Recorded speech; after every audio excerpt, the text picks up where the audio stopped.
Question number 7 कह रहा है from a point on the ground the angle of elevation of the bottom and the top of the transmission tower fix at the top of 20 metre height building are 55 and 60 degree respectively. Find the height of the tower.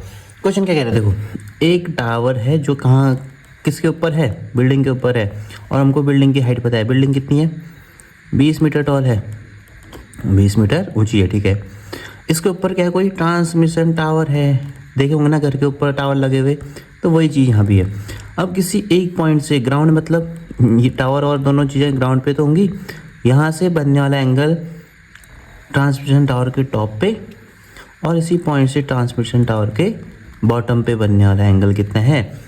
First angle कहाँ गया, 45 and 60, this one is 45 degree, और जो ये top पे बन रहा है वो कितना डिग्री है, 60 डिग्री है, ठीक है। हम क्यों फाइंड करनी है, height of the transmission tower, इसको मैंने एच कह दिया, ये हमको फाइंड करना है। फिगर समझ में आ गया। अब देखो इसको नेमिंग कर दो, A, this one is B, this one is C और डी। अब बताओ तो कैसे निकालेंगे। देखो हमको ये निकालना है, एंगल गिवन है, तो हम क्या करेंगे, दोनों के लिए पहले बेस निकालेंगे। बेस को मैंने कह दिया एक्स। अब देखो इसके लिए बेस निकालूंगा तो भी सेम आएगा, मतलब दोनों के लिए बेस तो सेम है, 45 डिग्री के लिए भी और 60 डिग्री के लिए। तो मैं क्या करूँगा, पहले छोटे वाले एंगल से बेस निकालूंगा, फिर बड़े वाले एंगल से, और दोनों को क्या कह दूंगा, इक्वल कह दूंगा, क्योंकि एक्स की वैल्यू दोनों इक्वल होंगी, तो हमको क्या मिलेगी, हाइट ऑफ टावर मिलेगी, ठीक है। स्टार्ट करते हैं।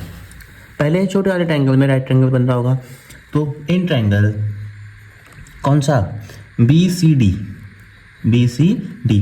अब कौन किस किस के बीच रिलेशन चाहिए मेरे को, परपेंडिकुलर और बेस, तो पंडित बद्री प्रसाद हर हर भोले, इसमें आ रहा है परपेंडिकुलर और बेस 10 में ना, तो क्या हो जाएगा, tan 45 degree equal to perpendicular कितना 20 अपॉन एक्स, ठीक है।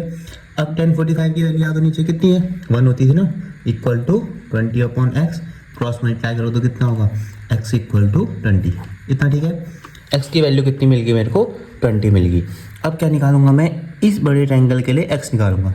तो देखो in triangle A C D क्या हो जाएगा, अब देखो कितना 10, एंगल कितना है 60 डिग्री, परपेंडिकुलर कितना होगा 20 प्लस एच, फिर क्योंकि ये हाइट है ना ए सी, तो ये प्लस ये, तो 20 प्लस एच अपॉन बेस क्या है एक्स। tan 60 की वैल्यू बताओ, √3 इक्वल टू 20 प्लस एच, इतना, ठीक है। तो वैल्यू अपॉन एक्स ना, तो एक्स की वैल्यू क्या हो जाएगी, 20 प्लस एच अपॉन √3, ठीक। अब देखो ये x और ये x दोनों के हैं, बेस तो हैं, तो कंपेयर करेंगे इक्वेशन फर्स्ट और सेकंड, नाम दे दो कंपेयरिंग, यहाँ पे लिखो comparing equation first and second, तो क्या हो जाएगा, this one equal to this one, तो क्या मिलेगा, this one equal to this one ना, तो 20 equal to 20 plus H upon √3, इतना, ठीक है। फर्दर सॉल्व करो तो इसको चले जाओ, कितना बचेगा, 20 √3 इधर चले गया, इक्वल टू 20 प्लस एच, ठीक है।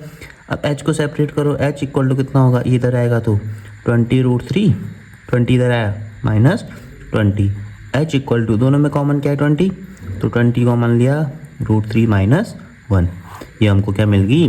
क्वेश्चन नंबर 8 कह रहा है a statue 1.5 metre tall stand on the top of a pedestal. Pedestal क्या होता है, जिसके ऊपर हम क्या रखते हैं, मूर्ति को रख रहे होते हैं, ठीक है। ये क्या है, पेडिस्टल है, इसके ऊपर मूर्ति रखी है जिसकी हाइट कितनी है, 1.6 मीटर, ठीक है।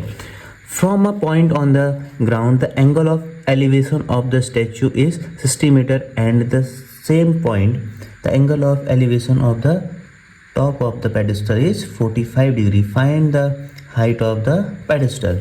हमको क्या दे रखा है, एक पॉइंट दे रखा है, यहाँ से क्या बना रहा है, ये यहाँ से एक पॉइंट है ग्राउंड पे, और इसी से ठीक ये एंगल बनने दो, ठीक है। अब इसके टॉप पे बनने वाला angle, this one is same point से, देखो एंगल बढ़ेगा ना, तो बेस से कितना बना रहा है ये 45 डिग्री, और टॉप से कितना बना रहा है 60 डिग्री। हमको फाइंड करना है इसकी हाइट, पेडेस्टल की हाइट जिस पे ये खड़ा है, ठीक है। सेम क्वेश्चन नंबर 7 की तरह हमको क्या निकालना है, इसकी हाइट निकालनी, पहले उसकी निकाली थी, ठीक है। तो नाम दे दो ए, बी और सी। अब देखो क्या करेंगे, इसमें छोटे वाले ट्रायंगल से x निकालेंगे, बड़े वाले ट्रायंगल से x निकालेंगे, दोनों को इक्वल कहेंगे और कंपेयर कर देंगे। ठीक है, तो देखो पहला छोटा ट्रायंगल नाम दे दो ए बी सी, इस पॉइंट को नाम डी दे दो। इन ट्रायंगल कौन सा, डी बी सी, पंडित बद्री प्रसाद हर हर बोले, परपेंडिकुलर और बेस के बीच का रिलेशन 10 में, तो कितना हो जाएगा 10 45 इक्वल टू कितना h अपॉन x। ठीक, तो h इक्वल टू एक्स हो गया, x इक्वल टू h। ठीक है, अब बड़े वाले में in triangle A B C क्या हो जाएगा 10 60 equal to 1.6 plus h upon कितना x। 10 60 की value √3 equal to 1.6 plus h upon x।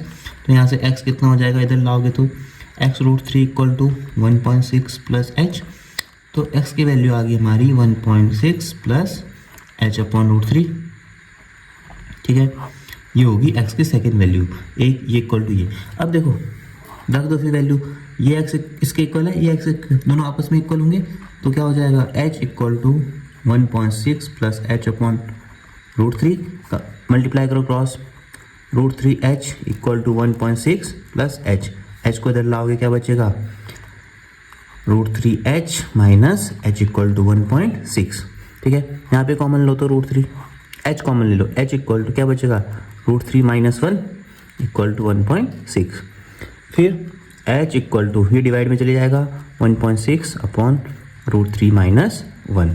h equal to आया था 1.6 अपॉन √3 माइनस 1।